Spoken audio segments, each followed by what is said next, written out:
आणि चौथ्या चरणात तुका म्हणे मज कळते चाचणी बडबडीची वाणी अथवा सत्य. शेवटच्या चरणात म्हणतात हे आता कीर्तनकार मंडळी जी महाराष्ट्रात आहेत, 2000 साली 26,000 कीर्तनकार होते, आता 52,000 झाले की 60,000 सांगता येत नाही. तर या सगळे कीर्तनकार जे कीर्तन करतात त्यांच्या ठिकाणी भक्ती ज्ञान वैराग्य संपन्न होऊन कीर्तन करतात का नुसतं बडबड आहे हे मला कळते म्हणे. कारण तुकोबाराय म्हणतात मी परीक्षक आहे. मी काय आहे? आता शाळेतले शिक्षक परीक्षा घेतात, त्यांना परीक्षेचं लक्षण जर विचारलं तर सांगताच येणार नाही. माझं 1 लाख रुपये बक्षीस आहे, त्यांना परीक्षेचं लक्षण सांगा होते शाळेतल्या शिक्षकांनी, सांगताच येत नाही. परीक्षा कशाला म्हणतात, परीक्षेचं लक्षण काय, त्याला न्याय शिकावं लागतंय. बांगडे साहेबांना माहित आहे, लक्षितच येत लक्षण संभवती वा नवा इति विचारा पदकृती नाम परीक्षा. परीक्षेचं लक्षण आपण ज्याचं लक्षण करतो ते लक्षण लक्ष्य वस्तूच्या ठिकाणी संभवते का नाही असं विचार करणे म्हणजे ज्याला पदकृती म्हणतात. त्याचं दुसरं नाव काय, परीक्षा आहे. म्हणून हे लाख लाख रुपये फुकट पगार घेतात, त्यांना कवडीची अक्कल नसते शिक्षकांनी. गोष्ट पक्की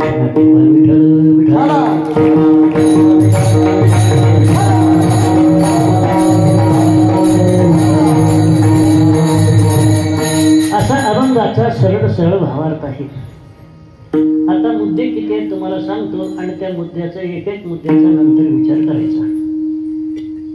भक्तीचं कारण कोण पहिला मुद्दा, भक्तीचं लक्षण काय दुसरा मुद्दा, भक्तीचं फल काय तिसरा मुद्दा, भक्तीचं अवधी काय चौथा मुद्दा, वैराग्याचं कारण कोण पाचवा मुद्दा.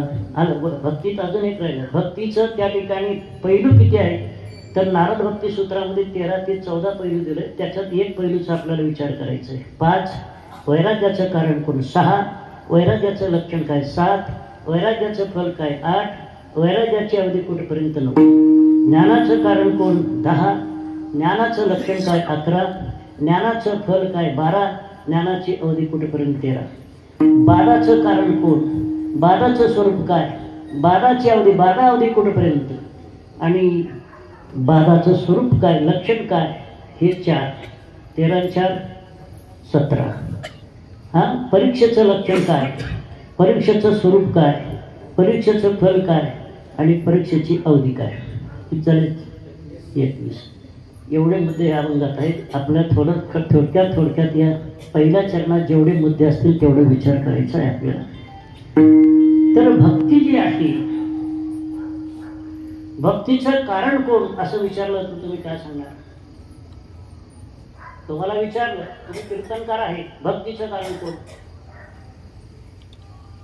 ज्ञानेश्वर महाराजांना विचारलं, ते भक्तीचं कारण कोणीच नाही म्हणतात.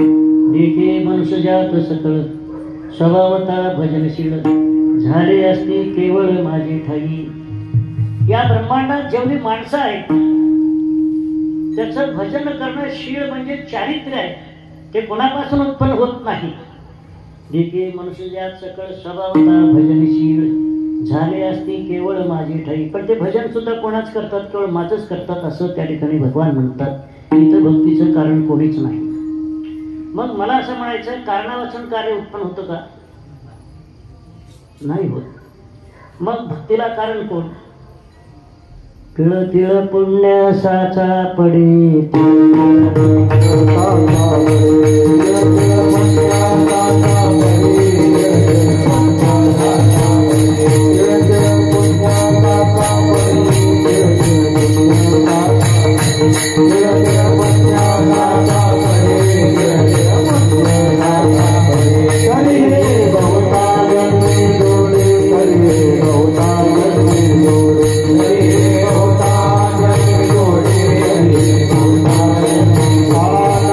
देवाचे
नाम वाचेशी आतुरे समागम घडे संतांचा.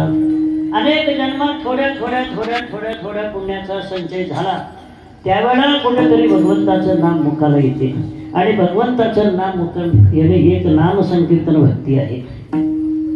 म्हणून काय आहे भक्तीचं कारण कोण? अनेक जन्माचं सुकृत आहे. आणि हीच गोष्ट ज्ञानोबाला सांगता बहुत सुकृताची जोडी म्हणून विठ्ठली आवडी. पूर्वजन्मी बहुत सुकृते केले ते आली फळाशी आले. परमानंदुरे मानसी भेटी झाली या संतासी असं वर्णन करतात. म्हणून भक्तीला अनेक जन्माचं सुकृत असावं लागतं. त्यावेळेला कुठेतरी भक्ती निर्माण होत असते. हे भक्तीचं कारण आहे. सविस्तर विचार करणं होत नाही. भक्तीचं लक्षण काय? भक्तीचं लक्षण सांगत असताना भगवत पूज्यपाद श्री शंकराचार्य काय म्हणतात बघा. अभेद अनुसंधान भक्तिरित्य विधीयते. मद्रासला एका वेदांत कौमुदी नावाचा ग्रंथ लिहिला. त्या माणसाने भक्तीचं लक्षण करीत असताना स्वस्वरूपानुसंधान भक्तिरित्य विधीयते. स्वस्वरूपाचं अनुसंधान करणे म्हणजे त्याला काय म्हणतात? भक्ती म्हणतात. आणि भगवत पूज्य श्री शंकराचार्य म्हणतात अभेद अनुसंधान म्हणजे परमात्मा मी एकच आहे असं अभेदाचं सतत अनुसंधान करणे म्हणजे त्याला भक्ती म्हणतात असं शंकराचार्याचं मत आहे. आणि नारदाला विचारलं तुमच्या मतात भक्तीचं लक्षण काय? सात्वस्मिन् परम प्रेम रूपा. भक्ती म्हणजे तो, सा म्हणजे ती भक्ती, तस्मिन् म्हणजे अस्मिन् या परमात्म्याच्या ठिकाणी परमप्रेम असणं हे काय आहे? भक्तीचं लक्षण आहे. त्याच्या पुढे जाऊन म्हणतात की ज्ञानोबा भक्तीचं लक्षण तुम्ही सांगितलं हो हे बरोबर आहे, पण ते काय आहे? भक्तीचं लक्षण तुम्ही सांगितलं पण याच्यात काही सांगितलं का कोणाला नमस्कार करायचा? तुकोबारा दोनच अक्षरात करतात. भक्ती ते नमन. नमस्कार करणे म्हणजे भक्ती. कोणाला नमस्कार करण्याचं? कोणाला नमस्कार करायचा का कोणाला नमस्कार करायचा? काही नाव घेतलं नाही. त्याच्याकरता धावा ते वाचावं लागतं. जे जे भेटे भूत ते ते मानिजे भगवंत. हा भक्ती योग निश्चित जाण माझा. तुम्ही देवळात येऊन देवाला नमस्कार केला म्हणजे ते भक्ती असं होत नाही. एखाद्या रस्त्यात गाढव जरी असला त्याच्या हृदयात परमात्म्याचं वास्तव्य असं समजून तुम्ही त्याला साष्टांग घातलं तरी भक्तीचं लक्षण होत असते. देवालाच नमस्कार करणं असं नाही, कारण देवाचं वास्तव्य कुठं नाही, कुठं नाही असं नाही. म्हणून जे जे भेटे भूत ते ते माने जे भगवंत. प्रत्येक प्राणी हे भगवंताचं स्वरूप आहे असा बुद्धिवृत्तीचा निश्चय करून त्या प्राण्याला नमस्कार करणं हे भक्तीचं काय आहे? लक्षण आहे. तर एक गोष्ट ध्यानात ठेवा, भक्ती हा मूळ भज शब्द, भज सेवायाम. तुम्ही धातुपाठ जर पाहिला व्याकरणशास्त्रामध्ये, भक्ती हे भज धातूपासून बनलं. भज सेवायाम म्हणजे भगवंताची सेवा करणं, म्हणजे त्याला काय म्हणतात, भक्ती. असं धातुपाठामध्ये त्या भक्तीचं हे केलं. मग भक्ती हे रूप कसं झालं? भज जसं वाच शब्द त्याचं वाक झालं, त्या ठिकाणी या ठिकाणी भज सुद्धा त्याचं ज्याचं क झालं आणि कला ती जोडले भक्ती असं रूप झालं. म्हणून एक गोष्ट ध्यानात ठेवा, भक्ती म्हणजे सेवा करणं असं त्याचा अर्थ आहे. पण सेवा करण्यापेक्षा ज्ञानोबाला जे सांगतात ते भक्तीचं विशेष लक्षण, जे जे भेटे भूत ते मानजी भगवंत, हा भक्ती योग निश्चित जाण माझा. हे भक्तीचं काय आहे, लक्षण आहे. मग अशी भक्ती कोणी केली का? तुम्हाला कोणी विचारलं की तुम्ही भक्तीचं लक्षण सांगितलं, प्रत्येक प्राण्याला साष्टांग घडणं हे भक्तीचं लक्षण आहे. देवालाच साष्टांग घडणे भक्तीचं लक्षण घडत नाही. कोणताही प्राणी त्याला साष्टांग घडणं म्हणजे त्या बुद्धीचा असा निश्चय पाहिजे, या प्राण्याच्या हृदयामध्ये परमात्म्याचं वास्तव्य आहे असा निश्चय करून त्या प्राण्याला तुम्ही साष्टांग घातलं तरी ती भक्ती घडत असते. अशी भक्ती कोणी केली का? मग केली महाराज.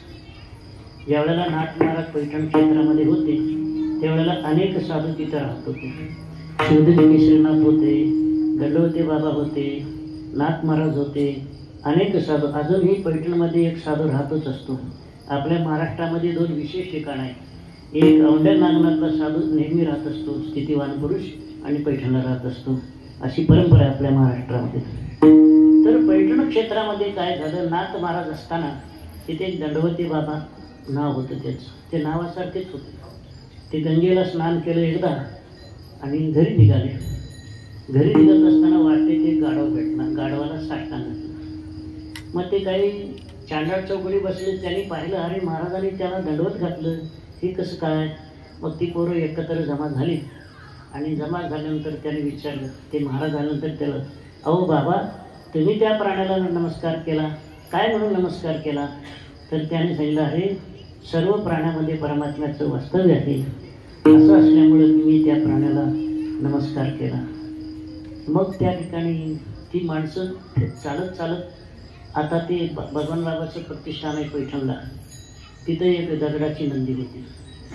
मग महाराज तुमचं त्यांनी उच्चारला होता, अवघा ब्रह्मरूप रिता नाही ठाव प्रतिमा तो देव कैसा नव्हे, असं उच्चार केलं होतं त्यांनी. मग सगळ्या ठिकाणी परमात्म्याचं वास्तव्य आहे, मग प्रतिमा सुद्धा देवच आहे, ते देव कसा नाही असं ते दंडवती बाबा त्यांना विचारले. त्याने गवताची पेटी आणली होती येताना. महाराज मग या नंदीमध्ये आहे का परमात्म्याचं? आहे म्हणे. मग पेंडी खाईल का? हे टाकून बघा ना. ती पेंडी खाल्ली, ती दगडाची नंदी सगळी पेंडी खाऊन टाकली. मग चमत्कार तिथे नमस्कार. नाथ महाराज म्हणले, तू आता इथं थांबू नको, तू आता सरळ गंगेत जाऊन समाधी घे. दगडाची नंदी चालत जाऊन समाधी घेतली. पण भगवान परमात्म्याचं वास्तव्य असं नाही, असं कोणतंही ठिकाण नाही. विठ्ठल विस्तारला जय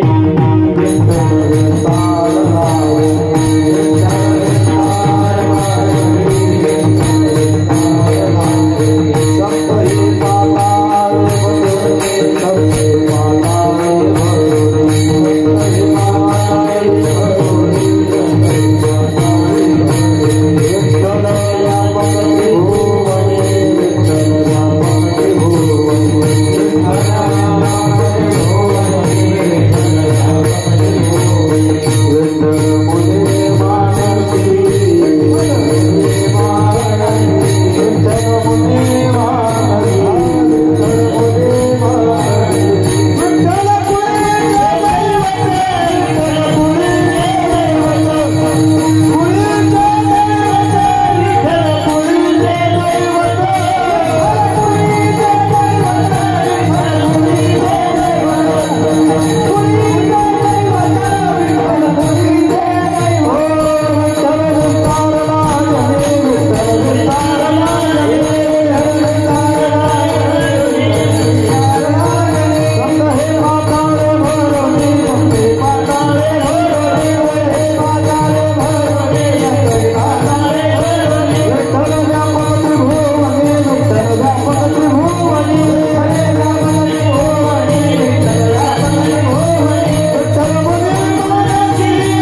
व्यापक त्रिभुवने विठ्ठल मुनी मानसी. भगवान परमात्म्याचं वास्तव्य कुठं नाही असं नाही, पण मनुष्यबुद्धीला ते कळत नाही. परमात्म्याचं स्वरूप तर जाऊ द्या हो. तुम्हाला तुमचं विचारतो, तुमच्या शरीरामध्ये जे स्नायू आहेत त्याची लांबी किती आहे? तुमच्या शरीरात स्नायू आहे त्याची लांबी किती आहे? किती आहे काय माहित? तर पृथ्वीचं क्षेत्रफळ आहे 50 कोटी योजने, म्हणजे 200 कोटी कोस. तुमच्या शरीरातलं नाडी एकाला एक जर जोडलं तर पृथ्वीला एक वेढा येतो. संशोधन केलं लोकांनी, ते उगाच सांगत नसतात. 50 कोटी योजना ह्या शरीरामध्ये पृथ्वीचं क्षेत्रफळ आहे. 50 कोटी योजने म्हणजे एक योजनामध्ये 4 कोस असतात. 50 कोटी 5 किती झाले? 200 कोटी.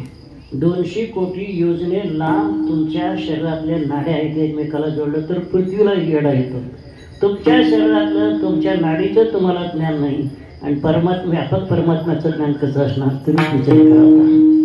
म्हणून एक गोष्ट ध्यानात ठेवा, तर परमात्म्याचं व्यापकता किती आहे. आता आपण पृथ्वी टेकलेला, आभाळ टेकलेला असं दिसतोय इथून पाहिल्यानंतर. ते आभाळ जिथं टेकलेलं आहे त्याची लांबी किती माहिती आहे तुम्हाला? माहित नाही. 1100 सौर वर्ष आहे. 1100 म्हणजे एक वर्षा, एक सौर मध्ये 1,86,000 मैल असतात. असं 1100 मैल आपल्याला टेकलेलं इथं दिसतोय. म्हणून एक गोष्ट ध्यानात ठेवा, जसं दिसतंय ना तसं आपल्याला त्याचं ज्ञान नाहीये. म्हणून परमात्म्याचं वास्तव्य किती? विठ्ठल विस्तारला जनी सप्तही पाताळे भरणी. विठ्ठल व्यापक त्रिभुवने विठ्ठल मुनी मानसी. तर काय आहे? परमात्म्याचं व्यापक सर्व ठिकाणी आहे आणि त्याच्यात सुद्धा परमात्म्याचं वास्तव्य आहे. म्हणून मी त्याला साष्टांग घेतलं असं त्या ठिकाणी दंडवती महाराजांनी सांगितलं. म्हणून अशी भक्ती कोणी केली का? जे जे भेटे भूत ते ते मानिजे भगवंता, भक्तियोग निश्चित जाण माझा, असं भक्ती कोणी केली का? दंडवती महाराजांनी केली. हे काय आहे? भक्तीचं काय आहे लक्षण आहे प्रत्येक केला.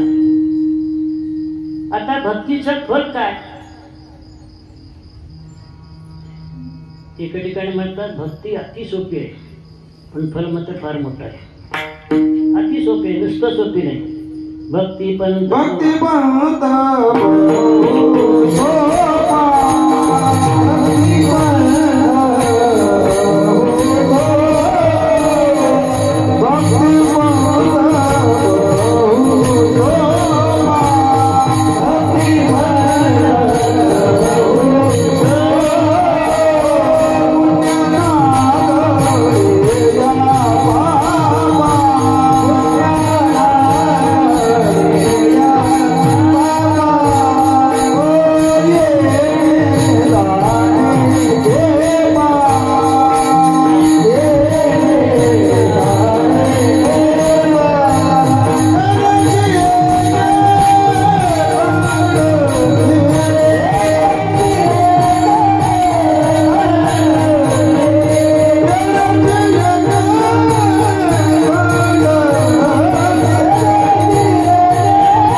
या बाबा येणे जाणे कृपा एकेची खंडती. भक्तीचं फल सांगतात.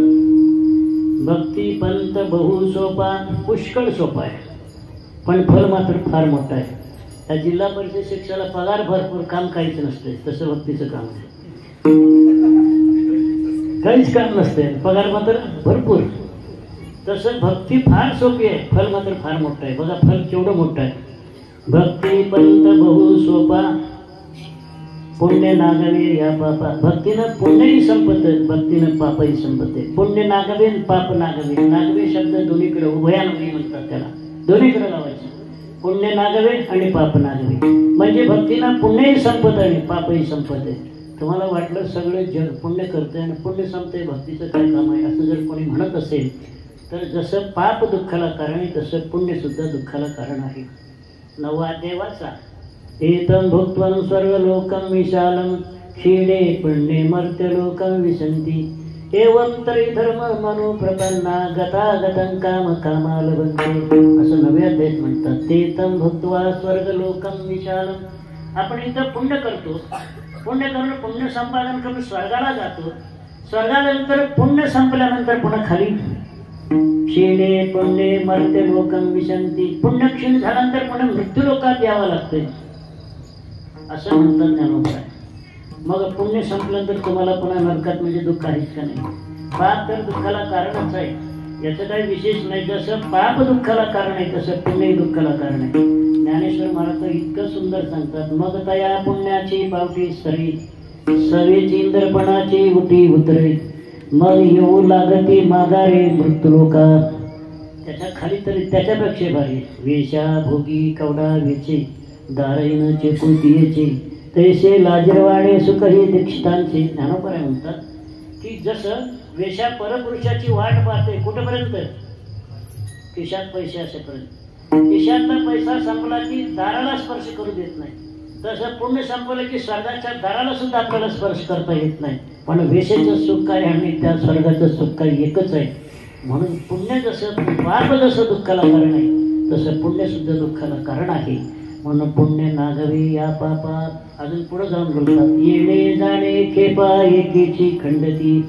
येणे म्हणजे जन्माला येणं संपत, जाणं म्हणजे मरणही संपत. महाराज तुम्हाला मरा वाटत का नाही? मरा वाटत माणसाला मर हा, ज्ञानेश्वर मला मर हा बोल ना साहती आणि मेलिया तरी रडती. अरे एकाला कोणी तर तू मर म्हणलं की सण होत नाही. मग आता मरण आल्यावर जमेल का? नाही. पण या भक्तिशास्त्रानं मरणही संपते, जन्मही संपते. तुम्हाला आणखी विचारतो, गणित एक विचारतो. जन्माचं दुःख जास्त आहे का मरणाचं दुःख जास्त आहे?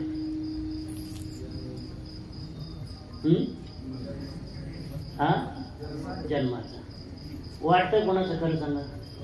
का बरं? जन्माचं दुःख जास्त आहे.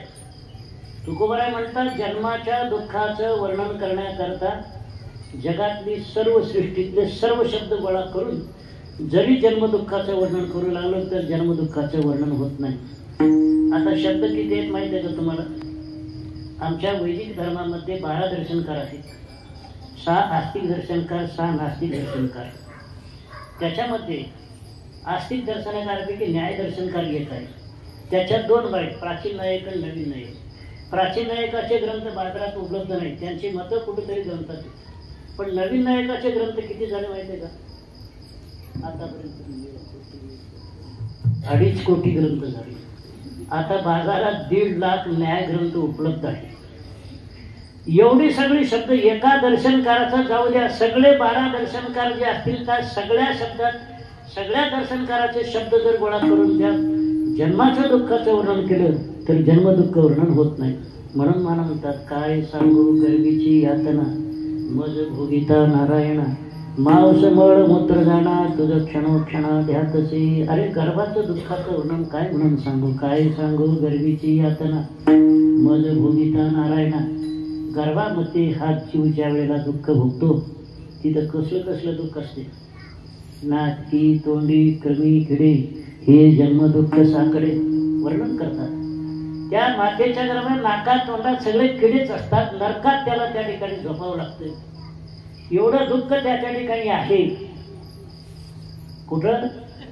बाईच्या त्या मातेच्या घरामध्ये. तिथे काही पलंग नाही, दूरदर्शन नाही, मोबाईल नाही, काय नाही, कोणी आश्रय देणार नाही, धीर देणारे कोणी माणसं नाही. तिथं पराधीनपणे त्या ठिकाणी मातेच्या गर्भात दुःख भोगावं लागतं.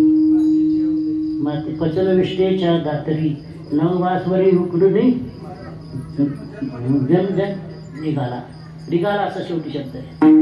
तर काय आहे 9 मास त्या मातेच्या गर्भात त्या ठिकाणी उकडतो. जसं आपण वांगे वगैरे त्या भांड्यात घालून उकडतो ना, डाळ उकडतो ना, तसं उकडतो तो गर्भात. एवढं दुःख त्याला आहे. तरी पण माणसाला जन्माचं दुःख वाटत नाही, त्याच्यापेक्षा मरणाचं दुःख जास्त वाटतो. का? जन्मामध्ये जगाचा संयोग आहे, मरणामध्ये जगाचा वियोग आहे. मग तुम्हाला विचारतो, खरं सांगा, तुम्हाला मरणाचं दुःख आहे का स्त्री धन पुत्र संपत्ती याचा वियोग होतो म्हणून वियोगाचं दुःख आहे? मरणाचं दुःख नाही ना. मरणाच्या दुःखापेक्षा वियोगाचं दुःख जास्त आहे. म्हणून या भक्तिशास्त्रानं जन्माचंही दुःख निवृत्त होतं आणि मरणाचं दुःख निवृत्त होतं. येणे जाणे खेपा एकेची खंडती. येणे म्हणजे जन्माला येणं संपतं, जाणं म्हणजे मरण ही संपत. एका भक्तिशास्त्राने ती संपत असते. म्हणून त्या ठिकाणी भक्तीचं हे काय आहे? फल आहे. भक्तीनं पाप संपते, भक्तीनं पुण्य संपते, भक्तीनं जन्म संपते, भक्तीनं मरण संपते. म्हणून भक्ती ही अति सोपी आहे, पण फल मात्र फार मोठं आहे. हे भक्तीचं फल आहे. भक्ती कुठेपर्यंत करायची? कुठेपर्यंत करायची भक्ती? तर साधना भजन. मग त्याच्यापेक्षा उलट सांगतो, याईवरी पारता माझ्या भजनी असता तयाती माता मुकुटकरी. कोणतं करायचं? जगातल्या सगळ्या संप्रदायामध्ये परमात्म्याची प्राप्ती झाली की भक्ती संपते, पण वारकरी संप्रदाय भक्ती संपत नाही. ज्ञानोत्तर भक्ती आहे. तुम्हाला उदाहरण सांगतो म्हणजे तुमच्या लक्षात येईल. ज्ञानोबा म्हणता, याईवरी पारता माझ्या भजनी असता तयाती मी माता मुकुट करी. याईवरी म्हणजे भगवत प्राप्ती झाल्यानंतर सुद्धा माझ्या भजनाच्या ठिकाणी जो रथ असतो त्याला मी माझ्या डोक्यावरचं मुकुट करतो असं स्वतः भगवान म्हणतात. म्हणून ज्ञान झाल्यानंतर सुद्धा ज्ञानोत्तर भक्ती वारकरी संप्रदाय मांडलेला आहे. पण वारकरी संप्रदाय भक्तीला अवधी नाही, ही गोष्ट भक्ती ध्यानात ठेवा. आता तुम्हाला विचारतो, संसाराला फल काय? आणि सांगितल्यावर ज्ञानोबा म्हणतात, फल न थुंबिता फुल न तुरुंबिता असं म्हणतात. मग संसार वृक्षाला जसं जगामध्ये विश्वामध्ये काही झाडं आहेत त्याला फक्त फुल आहे, फल नाही. धोत्रा नाही. प्रसिद्ध सांगा, गुलाबाला काय आहे? फल आहे का? नाही. औदुंबराला काय नाही? फुल नाही. आंब्याला फल आणि फुल दोन्ही आहे, पण संसाराला फलही नाही आणि फुलही नाही असं आहे. काही झाडाला फक्त फुल आहे, काही झाडाला फक्त फल आहे, काही झाडाला फलही आहे आणि फुलही आहे. पण संसार नावाचा वृक्ष त्याला फुलही नाही आणि फलही नाही असं ज्ञानोबरांच्या दृष्टीनं आहे. फलना तुरुंबिता. म्हणून काय आहे तर हे शास्त्राच्या दृष्टीनं, वेदांत शास्त्राच्या दृष्टीने झालं. व्यवहारातल्या लोकांच्या दृष्टीनं संसाराला फल काय?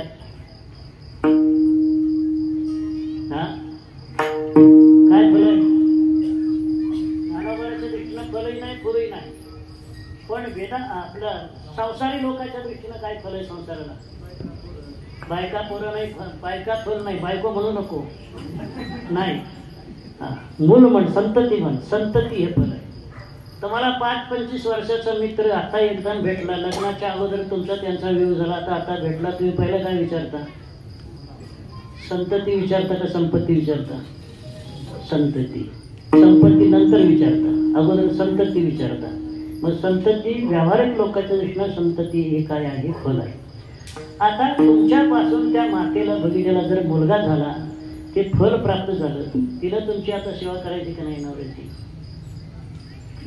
कशाला करायची? फल मिळालं ना.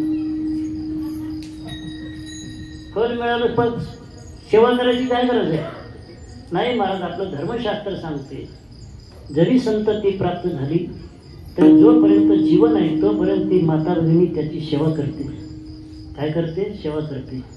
तसं आजीवितो त्रयोशय वेदांतो गुरुईश्वर, आमचं जोपर्यंत जीवन आहे, जोपर्यंत शरीर आहे, तोपर्यंत वेदांत, गुरु आणि ईश्वर याची सेवा केलीच पाहिजे. म्हणून लोकांच्या दृष्टीनं संतती फल आहे, ज्ञानोबराच्या दृष्टीनं त्याला फल नाही. पण ज्याला फल ज्ञानोबराच्या दृष्टीनं त्या स्थितीत ज्या असतील त्यांना फल नाही. पण ज्या स्थितीत जे नाही संसारी लोक आहेत त्यांना मात्र संतती हे फल आहे. फल प्राप्त झाल्यानंतर सुद्धा त्या माता भगिनीने जीवन असेपर्यंत त्याची सेवा करायची असते.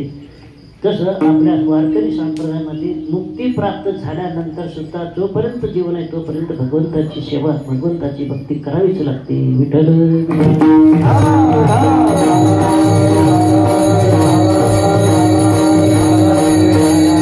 म्हणून वारकरी संप्रदायामध्ये भक्तीला अवधी नाही, अनवधी आहे.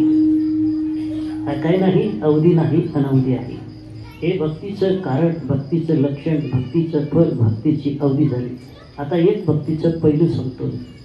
नारदांनी जर भक्तिशास्त्र तुम्ही पाहिलं किंवा भक्तिरसायन पाहिलं किंवा शांडिल्य भक्तिसूत्र जर पाहिलं तर त्याच्या ठिकाणी काही पैलू पाहायला मिळतात भक्तीचे.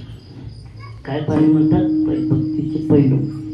तर नारदाने सांगितलं एका ठिकाणी त्या भक्तिशास्त्रामध्ये, अन्याश्रयाणां त्यागो ही अनन्यता. अन्याश्रयाणां त्यागो ही अनन्यता. भक्त जो असतो त्याला भगवंता व्यतिरिक्त जगात कोणी दुसरा आश्रयच नसतो. पतिव्रता स्त्रीला पती सोडून जगात दुसरा आश्रय कोणीच नसतो. हे जसं पतिव्रता स्त्रीला आहे तसं भक्ताला त्या ठिकाणी भगवान सोडून दुसरं कोणी आश्रयच नसतो. पतिव्रता जैसा भ्रतार प्रमाण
जसं पतिव्रता स्त्रीला पती एकच परायण म्हणजे आश्रय असतो, त्याच्या व्यतिरिक्त दुसरं जगात कोणी आश्रय नाही, तसं भक्ताला भगवानच आश्रय असतो, दुसरा कोणाचाही आश्रय केला नसतो. त्याच्यावर एक गोष्ट सांगतो तुम्हाला. त्या वृंदावनमध्ये जज्जे बाबा म्हणून राहत होते. ते काय करायचे, इथं वृंदावनमध्ये बाके बिहारीचं मुख्य मंदिर आहे, त्या मंदिराच्या दरवाजाची बसायची आणि दिवसभर जे दर्शनाला येतात त्यांचे चपला उचलून बाजूला ठेवायचे. हे जज्जे बाबाचं काम होतं. काय नाव त्याचं? जज्जे बाबा. त्याची कसं आता सांगतात, त्याला भगवान रोज डबा आणून द्यायचे, तो तिथंच जेवायचा आणि चपल्या बाजूला ठेवून तिथंच बसायचं, त्याचं काम होतं. काय झालं, त्या जज्जे बाबाची गोष्ट असं सांगतात. तो एक जज्ज होता, मोतरीमध्ये काय होता, त्या जज्ज होतं. ते काय झालं, एक वृंदावनातला एक गरीब ब्राह्मण, त्याच्या मुलीचं लग्न होतं. त्यांनी काय केलं, मथुरेच्या एका मारवाडी श्रीमंताकडून 25,000 रुपये मुलीच्या लग्नाकरता आणलं. आणल्यानंतर मग त्यांनी मुलीचं लग्न वगैरे केलं आणि जसं भिक्षुकी करायचा तो मिळेल तसा पैसा आणून त्या मारवाड्याला सगळे पैसे त्यांनी दिले. पैसा परतफेड केली. पुन्हा त्या ठिकाणी 4-6 महिने आल्यानंतर तो मारवाडी पुन्हा पैसे आला, तुमच्याकडे पैसे आला. आणि तुमचे सगळे दिले, नाही दिला म्हणजे पुरावा काय तुझा, तू पैसे दिला पुरावा काय. हे मारवाडी समाज कसा असतो, आणि मारवाडी समाजात नाही, व्याजभट्टाची धंदा करणारे कसे असतात, ते फाल्गुन महिनाही धरतात आणि मार्च महिनाही धरतात.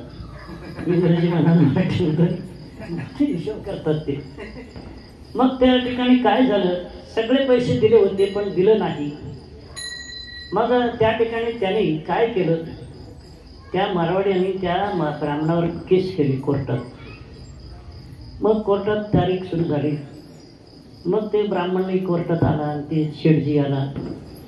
मग जज्जाने विचारला, हो शेठजी, तुम्ही पैसे याला दिलेलं खरं आहे का? मग त्याला विचारा, मी दिलं होतं का नाही? मलाच कशाला विचारता? ब्राह्मण मला दिला होता. मग शेठजी, तुम्हाला पैसे त्याने परत दिले का? नाही दिलं. म्हणजे तो ब्राह्मण, तू दिला का? हा दिला. तुला पुरावा काय? म्हणजे तू पैसे त्याला दिला, लग्नाचे पैसे मुलीचे परत दिले, त्याला पुरावा काय? तो म्हणला, माझा कोण नाही, बाकी बिहारी माझा पुरावा, दुसरं कोणीच नाही म्हणणार. बाकी बिहारी पुरावा आहे. मग त्या ठिकाणी एवढं झालं आणि त्या दिवशी तारीख संपलं. दुसरी तारीख सुरू झाली. दुसऱ्या तारखेला त्या ठिकाणी विचारलं, तुमचा पुरावा कोण आहे सांगा, पैसे दिले. मग त्यावेळेला एक 25 वर्षाचा तरुणा बांड माणूस, डोक्याला फेटा बांधलेला, गळ्यात माळ, हातात काठी, खांद्यावर घोगरी, तो अगदी असं ताड ताड ताड ताड आला आणि मी पुरावा म्हणला, मी साक्षी म्हणलं, त्यांनी पैसे दिले ना. मग त्यावेळेला तू साक्षी माणूस कुठं राहतो माहिती आहे का तुला? जाळ्यात उभा राहते साक्षी येणार माणूस, बाहेर उभारता येत नाही, जाळ्यात उभा राहतो. मग तो भगवानच होते, त्याने जाळीत उभारला आणि सांग म्हणले काय पुरावा आहे? या मारवाड्याच्या घरी 3ऱ्या मजल्यावर 9 कपाट आहेत. 9 कपाटामध्ये सगळे व्याजभट्टाचे धंदा लिहिलेले ते वह्या आहेत. एक पहिली वही आहे, त्या पहिल्या वहीमध्ये वरचं 3 लाईन आहेत वह्याच्या. त्या 9 वह्याची लाईन आहे. एकदम खालच्या वहीवर 256 पानावर या ब्राह्मणाने पैसे दिले असं लिहिलेलं आहे. हे तुम्हाला दाखवतो चला म्हणतो. मग जज आणि तो मारवाडी, तो ब्राह्मण, 4-6 माणसं ते गेल्यानंतर त्यांनी कपाट उघडलं वरच्या मजल्याचं आणि पहिलं कपाट काढलं, नवी वही काढली. तिथं लिहिलं होतं 256 पानावर ब्राह्मणाने सगळे पैसे बाहेर केले. त्यावेळेला मग कोर्टाची पायरी चढता तो माणूस गुप्त झाला. कुठे गेला काय पत्ताच नाही. जज्जाला वाटलं एवढा अनंत कोटी ब्रह्मांड नायक परमात्मा, त्याला मी जाळीत उभारलं, माझ्यासारखा मूर्ख माणूस जगात कोणीच नाही. त्यांनी तिथंच कपडे चाळले आणि लंगोटी घातली आणि त्या बाकी बेरीच्या मंदिरात चप्पल घुसवायला राहायचा. एवढं भगवंताशी आनंद होता. एवढा ज्यांचे माणूस स्त्री धन पुत्र एका क्षणात सोडलं, पुन्हा तो घरी गेला नाही. तिथं त्या बाकी बेरीच्या मंदिरासमोर चप्पल उचलायचा आणि बाजूला ठेवायचं, हे काम करायचं. हे जसं भगवंताशी अनन्य नाही तसं भगवंताशी अनन्य असलं पाहिजे, तोच खरा भक्त आहे. ही भक्तीचं अन्याश्रयाण त्यागो ही अनन्यता, हे भक्तीचं एक पैलू आहे. विठ्ठल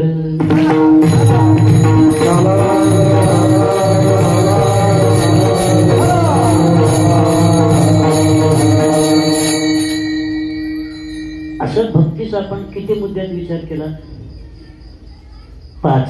भक्तीचं कारण पहिलं, भक्तीचं लक्षण दुसरं, भक्तीचं फल तिसरं, भक्तीचं अवधी 4 आणि भक्तीचं पैलू हे अनन्यता हे पैलू आहे. 5 मुद्द्यात आपण भक्तीचं काय केलं, विचार केला. भक्तीनंतर दुसरं साधन कोणतं आहे? वैराग्य. आणि त्या भक्तीचं लक्षण करीत असताना शास्त्रकाराने अनेक प्रकाराने केलं असेल, पण जगद्गुरु तुकारामांनी 2च अक्षरात भक्ती ते नमस्कार करणे भक्तीचं काय आहे, लक्षण आहे. मग कुणाला करायचं आपण विचार करायचा त्याचा, आणि त्याचे अनेक पुरावे आपल्याला पुराणात, इतिहासात, वेदात त्या ठिकाणी आपल्याला सापडतात. आता दुसरं, वैराग्याचं कारण कोण? काय वैराग्याचं कारण? वैराग्य उत्पन्न कसा होतो? वैराग्याचं कारण सांगत असताना हिंदी विचारसर नीट वाचा. अविनाशी आत्मा अचल जगताती प्रतिकूल, ऐसो ज्ञानसो सर्व साधन को मूल.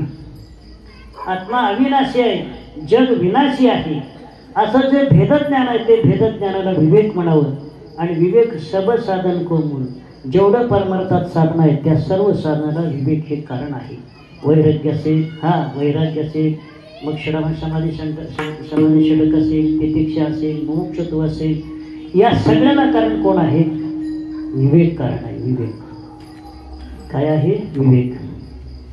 आणि विवेक असल्याशिवाय वैराग्य निर्माण होत नाही. हे विवेक वैराग्याला कारण आहे. वैराग्याचं लक्षण काय? तुम्हाला पहिल्यांदा सांगितलं, इह लोकापासून ब्रह्मलोकापर्यंत सर्व विषय प्राप्त झाले तर त्या भोगाच्या इच्छेचा त्यागाला काय म्हणतात? वैराग्य. ज्ञानोबराने वैराग्याचं लक्षण लय सुंदर सांगितलं. हा त्याचा वैराग्य दौडीचा पाठीला. तुम्ही संसाराला अनित्यत्व जाणलं, वैराग्याकडे आपल्याला जावं लागत नाही, आपल्याकडे वैराग्य येत असते. व्यवहारात सुद्धा पैशाच्या पाठीमागं आपण लागलो, पैसा कुठं आपण मागलो, आपण फिरलो तर आपल्या पाठीमागं पैसा लागतो. विचार करते बारकाव्यानं. म्हणून काय आहे, वैराग्य जो आहे ते वैराग्याला कारण विवेक आहे. आणि त्याला वैराग्य निर्माण व्हायचं असेल तर त्याला दोन गोष्टी लागतात. एक आत्म्याचं नित्यत्व कळावं लागतं, असा संसाराचं अनित्यत्व कळावं लागते. या दोन गोष्टी कळले की त्याच्या ठिकाणी वैराग्य निर्माण होत असतो. ज्ञानेश्वर महाराजांनी वैराग्याचं खूप सुंदर वर्णन केलं. 13 अध्यायात वैराग्याचं वर्णन आहे. विषयाला पाहिल्यानंतर माणसाला कसं वाटावं. वमिले अन्ना लाळन घोटी रसना का अंगसुय आलिंगना प्रेताची. आपण एसटीने प्रवास करतो, एसटीने प्रवास करीत असताना मागं पुढे एका बाईने कोणीतरी उलटी करावी आणि त्याने पंचपक्वान खाल्लेलं असावं, जिलेबी लाडू असेल काय ते सगळं जसंच तसं पडावं. त्याला पाहिल्यानंतर तोंडाला पाणी सुटते का नाही?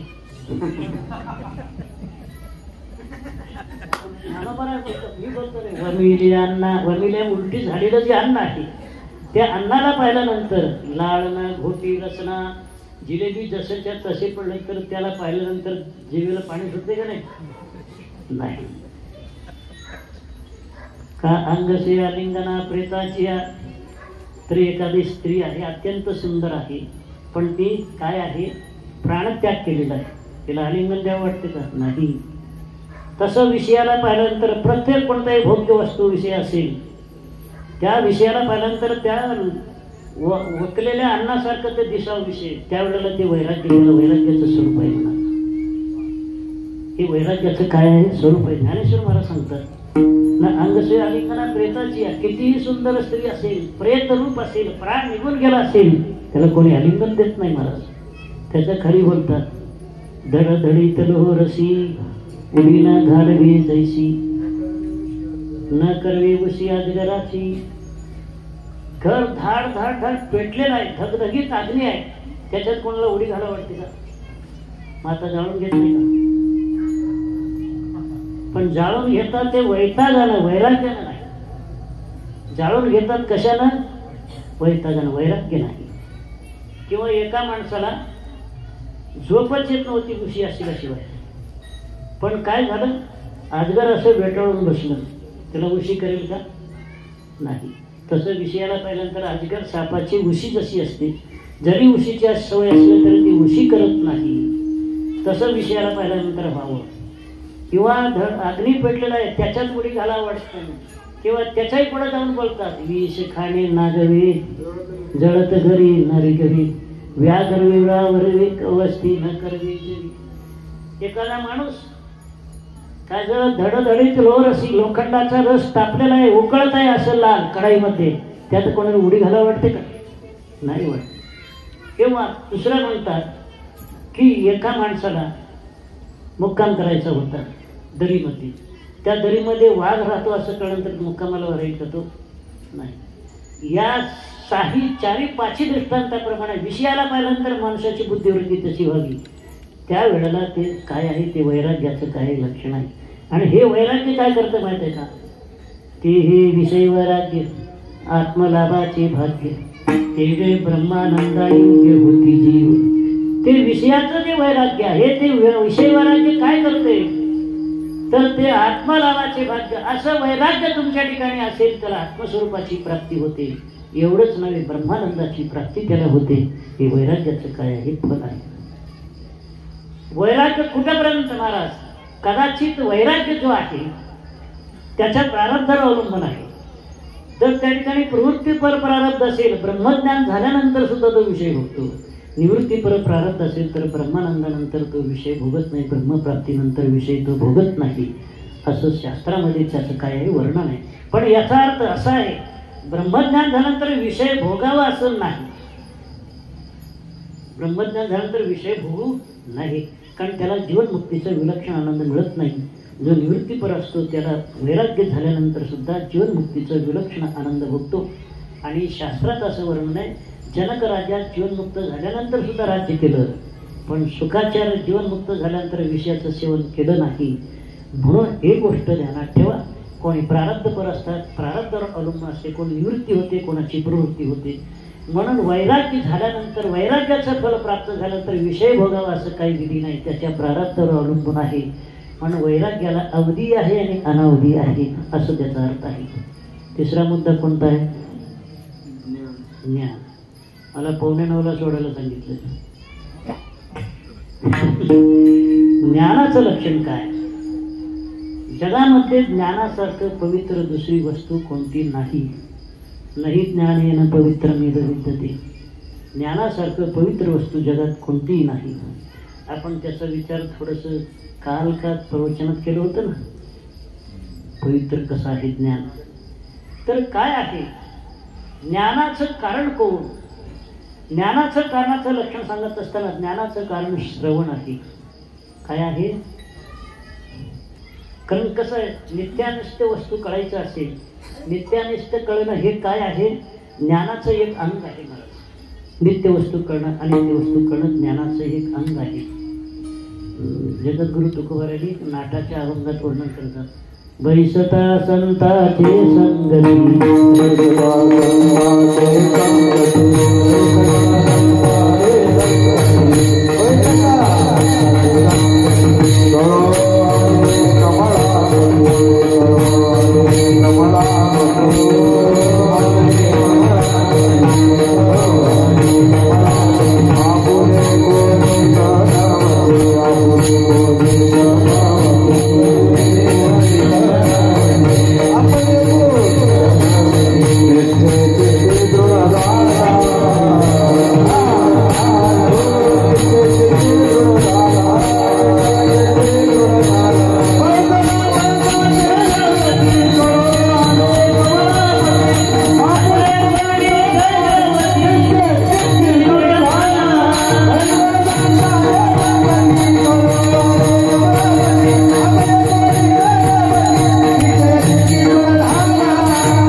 नित्य परमात्माही कळतो आणि ते संसारही कळतो.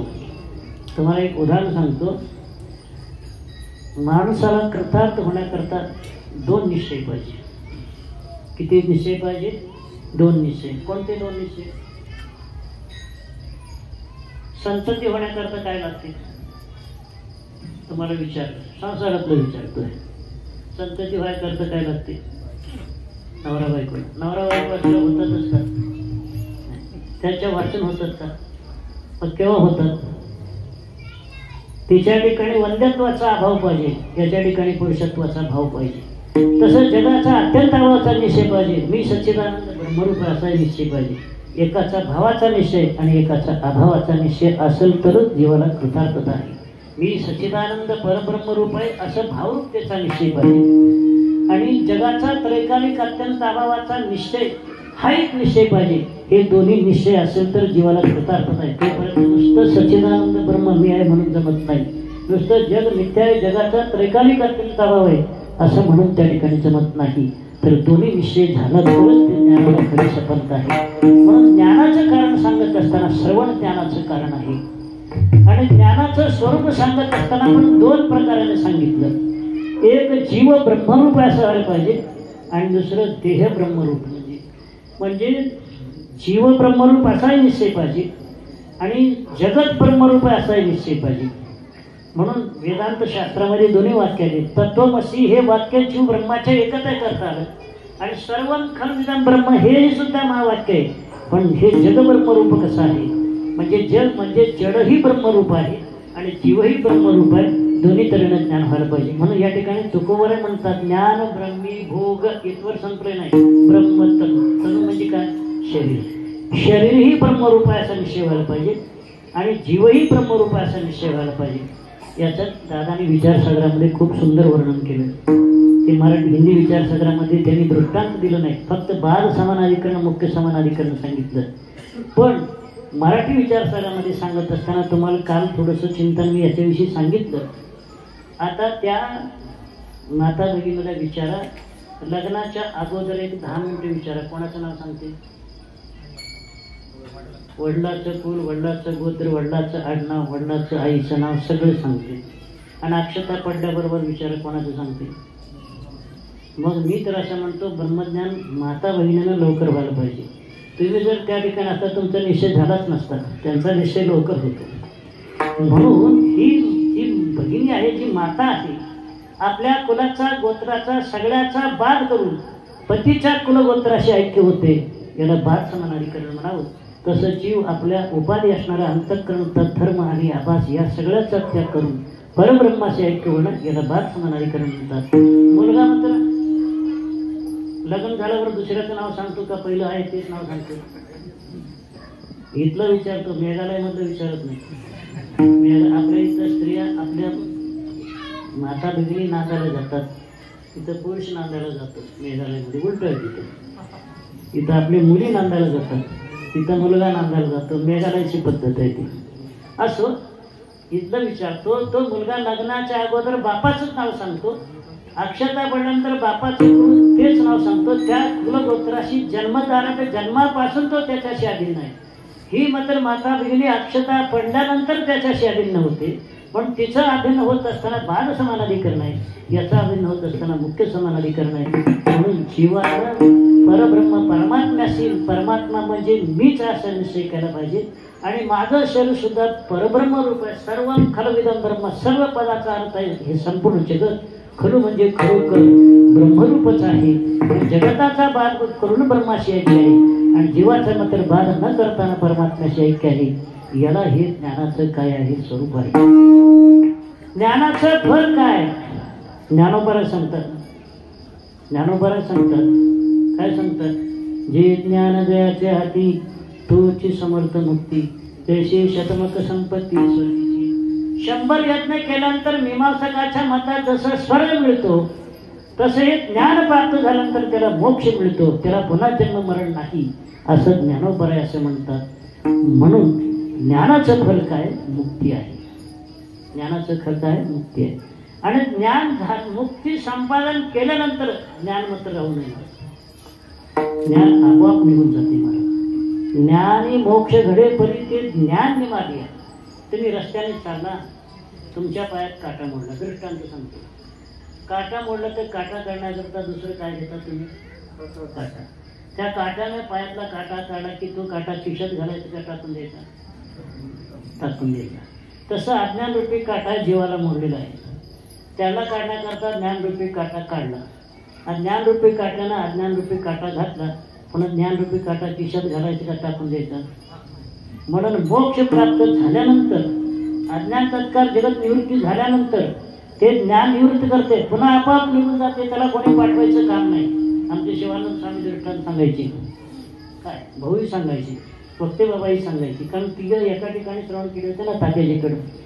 तर काय आहे, आता नवीन मुला मुलीचं लग्न झालं, 25 वर्षाचं, 20-22 वर्षाचं लग्न झालं. लग्न झाल्यानंतर तिची भावना असते हा माझा पती आहे, आणि याची भावना असते ही माझी पत्नी आहे. लग्न झाल्या झाल्या काही दिवसपर्यंत असते. तेच 80-90 वर्ष झाले, नातू पितू आले, नवरा आहे बायको आहे, पण ती वृत्ती राहिली का हा माझा नवरा आहे असतो, पण ती वृत्ती राहत नाही.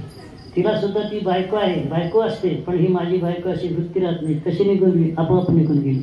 तसं ज्ञान अज्ञानाला घालून स्वतः निघून जाते. म्हणून याला सफरनिर्वाक असं म्हणतात. म्हणून ज्ञानाला सुद्धा काही अवधी आहे. ज्ञान झाल्यानंतर तू जावं लागतं असं पहिल्या चरणात त्या ठिकाणी म्हणतात.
आलाय अभंगाचं सरळ सरळ अर्थ सांगतो सेवा समाप्त करतो. तर ही तिन्ही अवस्था तिन्ही जर त्या ठिकाणी साधना प्राप्त झाल्यानंतर देहाच्या निरसने पाविजे ठाया देहाचा काय होतो बाध होतो आणि या ठिकाणी तो पोचतो. कोण्या ठिकाणी ब्रह्मस्थ. त्याला 2-3 मुद्दे आहेत त्याच्यात.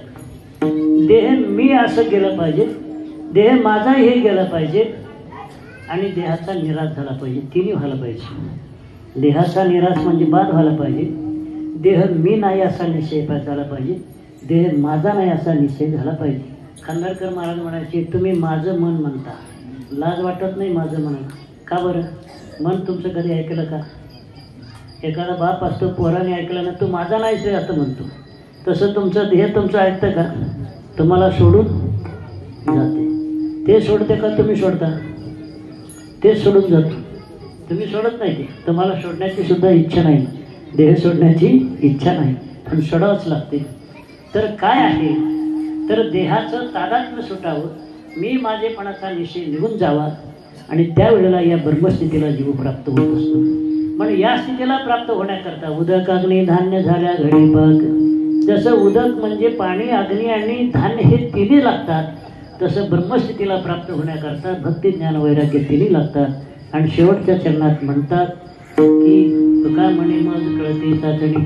मी परीक्षक असल्यामुळं आताचे परीक्षक आहेत पण 1 नंबरनं नापास, पण परीक्षक 1 नंबरनं नापास पण परीक्षक आहेत. आता तुका म्हणे मग कळते चाचणी बडबडीची वाणी अथवा सत्य. म्हणून या अभंगात असं सांगायचं आहे परमात्म्याच्या स्वरूपाला जीव प्राप्त होतो घेतो. परमात्म्याच्या स्वरूपाला जीव प्राप्त होतो. परमात्मा किती मोठा आहे तुम्हाला सांगतोय. हो बघा, लवण मिळवता जेडे पुढं का लोहे सारिता निराळे. एकदा मीठ पाण्याशी म्हणजे त्या पाण्यात टाकलं समुद्रात. समुद्र मीठ मोठा आहे का समुद्र मोठा आहे? मीठ किती एवढा खडा आहे. त्या समुद्रात टाकलं ते किती होतो? समुद्र इतकं होतं. तसं जीव ह्या देहाच्या दृष्टीनं परिच्छिन्न आहे, पण परमात्म्याशी अभिन्न झाल्यानंतर परमात्मा किती आहे? आता तुम्हाला सांगतो, सांगितलं असेल पुन्हा लक्षात आहे का नाही तुमच्या, पुन्हा पुन्हा कथननाम अभ्यासा म्हणून पुन्हा सांगतो. काही कीर्तनकाराला अभंगावर 2-3 अभंग बोलताच येत नाही, असं का पुन्हा पुन्हा कथननाम अभ्यासा. पण तसं नाही, काही गोष्टी आहेत ना ते कळत नाही, ते पुन्हा पुन्हा सांगायला लागतात. आता परमात्मा जो आहे तो किती आहे एक सांगतो. 10व्या अध्यायामध्ये सांगतात मेकांशेन स्थितो जगत. माझ्या एका अंशामध्ये सगळं जगत स्थित आहे. आणि चंद्रोदयमध्ये सांगतात देहावर जर तिळ आहे, तिळा इतकं ते मायाकार जगत आहे, शरीरा इतका परमात्मा आहे. आणि त्या परमात्म्याचं एका अंशात असलेलं त्याच्यासुद्धा 1,00,000 पटीनं एका अंशात असलं तुम्हाला त्याचे साधारणतः क्षेत्रफळ सांगतो. आकाशगंगा दिसते का नाही? आकाशगंगा किती आहेत माहिती का? हजारो आहेत. त्या विज्ञानवादी म्हणत होते मंगळावर जीवसृष्टी आहे का नाही, चंद्रावर जीवसृष्टी का नाही, चंद्राची माती आणायची, मंगळाची माती आणायची, काही अक्कल नाही त्या लोकांना. नुसतं विज्ञान म्हणतात, विशेषण ज्ञानम विज्ञान म्हणतात. विशेषण ज्ञानम विज्ञान नाही, विशेषण ज्ञानम गता यस्मात सा विज्ञानम. विशेष रूपाचं ज्याचं ज्ञान नष्ट झालेलं आहे, फक्त सामान्य ज्ञानाचं राहिलं त्याला विज्ञान असं म्हणावं. त्यांनी असं म्हणत होते इथं सृष्टी जीवसृष्टी आहे का नाही, तिथं जीवसृष्टी आहे का नाही. पण आता फ्रान्सच्या एका शास्त्रज्ञाने असं संशोधन केलं, ते आमच्या अगोदर आमच्या साधू संतांनी केलं. आता त्याचं साधू संतांनी आता आमच्या साधू संतांनी त्याचं याने विज्ञानवाद्यांनी संशोधन केलं. तर हा आकाशगंगा आहे ना, आकाशगंगा प्रकाश वर्षानं जाणारं एखादं वाहन असेल, प्रकाश वर्षाचा वेग किती आहे? एका तासी 1,86,000 मैल पडतो प्रकाश. म्हणून सूर्यापासून निघाला तर 8 मिनिटात पृथ्वीवर पोचतो प्रकाश, एवढा वेग आहे त्याचा. आणि आपल्या त्या अमेरिकेने ते हे पृथ्वीयान बनवलं होतं, आपल्यालाही बनवलं होतं. आज सोडला तर 9 वर्षांनी सूर्याला पोचत होतं. पण प्रकाश जो आहे 8 मिनिटात सूर्यापासून इथं येतात. त्याच्यापेक्षा किती पटीने एवढ्या वेगानं चालणारं वाहन असेल तर एक आकाशगंगा पार करायला 1,00,000 वर्ष असतात. असे लाखो आकाशगंगा आहेत. आणि परमात्म्याचं स्वरूप किती असेल? तुम्ही संपदा एखादा गावाचा जर महापौर झाला तर तुमचे पाय जमिनीवर राहत नाही. परमात्म्याच्या स्वरूपाला जर प्राप्त झालं तर तुमची अवस्था कसं होईल? म्हणून ही गोष्ट ध्यानात ठेवा.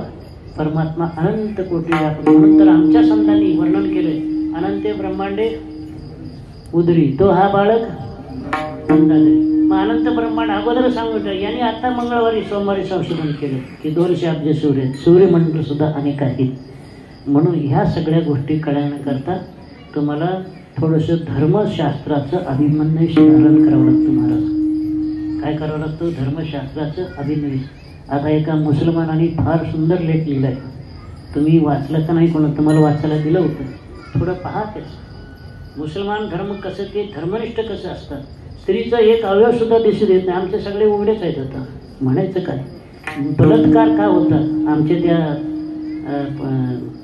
विश्व हिंदू परिषदेचे कार्यकर्ते त्यांचं नाव काय संन्यासी आहे ते ऋतुंबरा साध्वी ऋतुंबरा.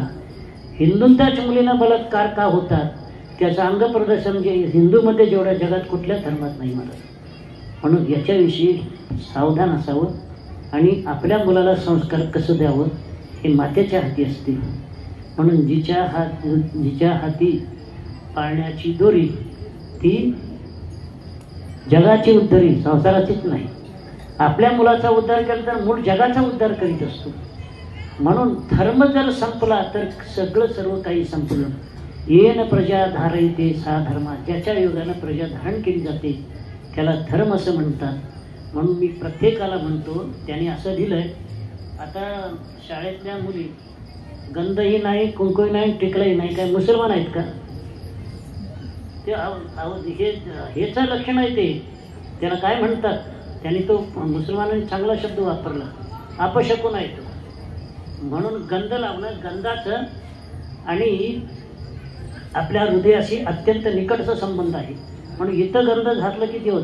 आणि स्त्रीच्या सुद्धा पायात जे जोडवे घालतात त्या जोडव्याच्या गर्भाशयाशी अत्यंत निकटचा संबंध आहे. म्हणून जोडवे सुद्धा त्यांनी घालावं. आता बांगड्याही घालत नाही जोडवेही घालत नाही कुंकूही लावत नाही. काय भानगडे मला काही कळत नाही. अरे धर्माविषयी आपल्या धर्मासारखं धर्म जगात कोणतंही धर्म श्रेष्ठ नाही. त्या धर्माविषयी तुम्ही जर अभिनवेश धारण केलं नाही धर्म संपला तर एक दिवशी तुम्हाला संपावं लागेल. महाराज धर्माच्या याच्यावर सर्व. म्हणून तर येन प्रजा धारयते. ज्याच्या योगानं प्रजा धारण केली जाते. ज्या वेळेला धर्म संपला त्यावेळेला तुम्हाला मागं सांगितलं होतं प्राणाचा धर्म काय? सासूसास केलं. आणि तुम्ही जर अन्न नाही खाला तर किती दिवस जगता? अन्न पाणी नाही घेत तर किती दिवस जगतो? मागं एक देशातली गोहत्या बंद व्हावी म्हणून प्रभुदत्त ब्रह्मचारी 72 दिवस अन्नही घेतलं आणि पाणी सुद्धा पिलं. किती दिवस? 72 दिवस. तरी ते जगले. त्यांचं नावही सांगतो प्रभुदत्त ब्रह्मचारी. अन्न पाणी नसलं तर जगतो कितीतरी दिवस. पण प्राणाचा धर्म जो आहे श्वासोश्वास घेणं. त्या प्राणाने विचार केला मी ज्या शरीरात आहे ते शरीर आता निधर्मी राज्यात आहे. त्यांनी धर्म सोडला. मी तर माझा धर्म कशाला ठेवू म्हणून त्यांनी प्राणाने जर श्वासोश्वास घेण्याचा हा त्याचा धर्म सोडला तर किती दिवस जगतो? श्वास प्रश्वास विरामयो मरणम. श्वास आणि घेणं सोडलं. ज्या क्षणात सोडतो त्या क्षणात मृत्यू आहे. म्हणून धर्म संपलं की एक क्षण सुद्धा माणूस जगत नाही. श्वासोश्वास घेणं प्राणाचा धर्म आहे. किती वेळा घेतो दिवसातून? 21,600 वेळा प्राण श्वास घेतो आणि श्वास सोडतो. 24 तासात 21,600 वेळा घेतो आणि सोडतो.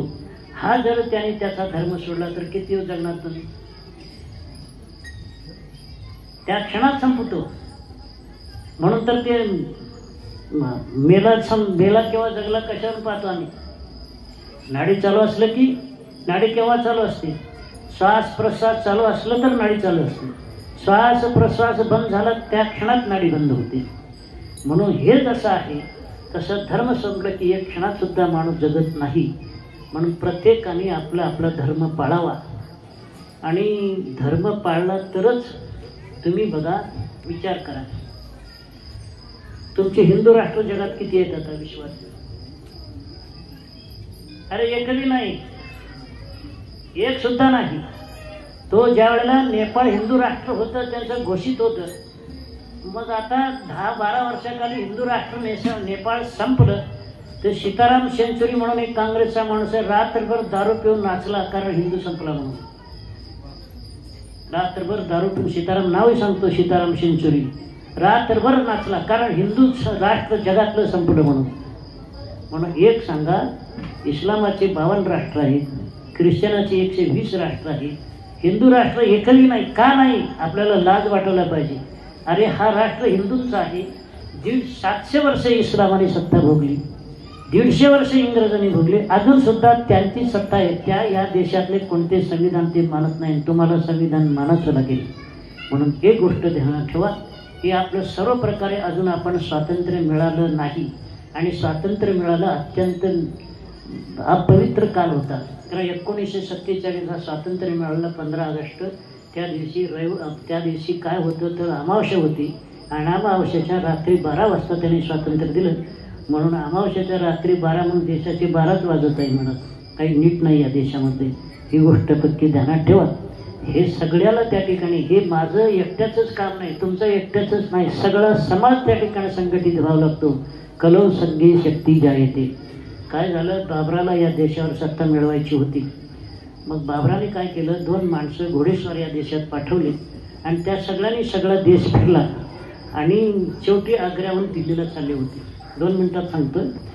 दिल्लीला चालले होते. 4 भावाची जमीन रोडला होती आणि एका भावाचं गहू कापायला आलं, कापत होतं गहू. आणि हे दोघं तिथून चालत असताना ते थोडं विश्रांती घ्यावं म्हणून त्या रानात एक झाड होतं, झाडाखाली घोडे बांधले बसले आणि एक 20-25 गाढवं आले आणि गहू कापणाऱ्याच्या रानात शिरले. मग गहू कापणारा माणूस त्याच्या शेजारी 3 भावाची जमीन हिरवागार गवत होतं. त्यांनी ते गाढवं रस्त्याला दूर मारायचं सोडलं. त्यांनी स्वतः सख्या भावाच्या रानात गाढवं मारली. त्यांनी त्या दोघांनी बघितलं आणि बाबराकडे गेले आणि बाबराने विचारलं, कुठं काय पाहिलं रे, कुठं काय नाही पाहिलं. पण आग्र्याहून दिल्लीला जात असताना तो प्रसंग पाहिला. त्यांनी टाळी वाजवला. हिंदू कधीच एक होणार नाही, मी जय मिळवणार, ही आता परिस्थिती पाहायला मिळते. म्हणून एक गोष्ट ध्यानात ठेवा, कलो संघे शक्ती जायते. कलियुगामध्ये संघामध्ये शक्ती आहे. म्हणून स्वामी विवेकानंद बोलले होते, 100 तरुण एक मनाचे जर मिळाले तर मी एका दिवसात जग जिंकतो म्हणते. पण 100 तरुण एकत्र येतच नाही, हेच हिंदूमध्ये फार मोठा दोष आहे. खास शिवरायांना सुद्धा लकोजी जाधव विरोधात केले, 1.5 लाख मराठे कापले गेले त्या क्षणात. म्हणून ही गोष्ट ध्यानात ठेवा. आणि पुढचं पाऊल कसं उचलावं, या स्त्रियांनी पुरुषांनी सगळ्यांनीच धर्माचं पालन करायचं. धर्म पालन केलं तर तुम्हाला त्या ठिकाणी रामाला वशिष्ठ म्हणतात, अखिले धर्मे नष्टे त्रैलोक्यम नश्यति क्षणात. सर्व धर्म जर नष्ट झाला हिंदू तर त्रैलोक्य एक क्षणात नष्ट होत असतो. म्हणून तुम्ही विचार करा, अजून कुठे कुठे थोडंसं धर्म आहे म्हणून तुम्ही हे राहता, प्रवचन ऐकता, कीर्तन ऐकता, गोमाता राखली जाते. नाहीतर धर्म जर संपला, ज्या क्षणात गोमाता संपली. आणि दुसरी गोष्ट, हे सगळे हिंदुत्व नष्ट करण्याकरता निघाले, पण ज्या दिवशी या जगातलं हिंदुत्व नष्ट झालं त्यावेळी जग संपणार आहे, जग राहणारच नाही, हे नक्की आहे. कारण वैदिक धर्मावर सगळं जगत अवलंबून आहे. म्हणून सगळ्यांनी धर्माचं रक्षण कसं करावं असा विचार करून सर्वांनी संघटित होऊन धर्माचं रक्षण करावं, असं भगवंताने तुम्हाला ती बुद्धी द्यावी. आणि या ठिकाणी हे संदीप महाराज, त्या ठिकाणी शिवाभाऊ, आपले त्या ठिकाणी भांगरे साहेब, त्या ठिकाणी अमोल आहे, अभंग महाराज, सोनवणे महाराज, या सगळ्याच्या सहकार्यानं चालू असलेला सप्ताह, त्या सप्त्यामध्ये एकच संदेश देतो, त्या भगवंताने तुम्हाला संघटित होण्याची बुद्धी द्यावी. कारण बुद्धीचा दाता तो आहे. मनाचे संकल्प होईल सिद्धी, जरी राही बुद्धी याची पायी.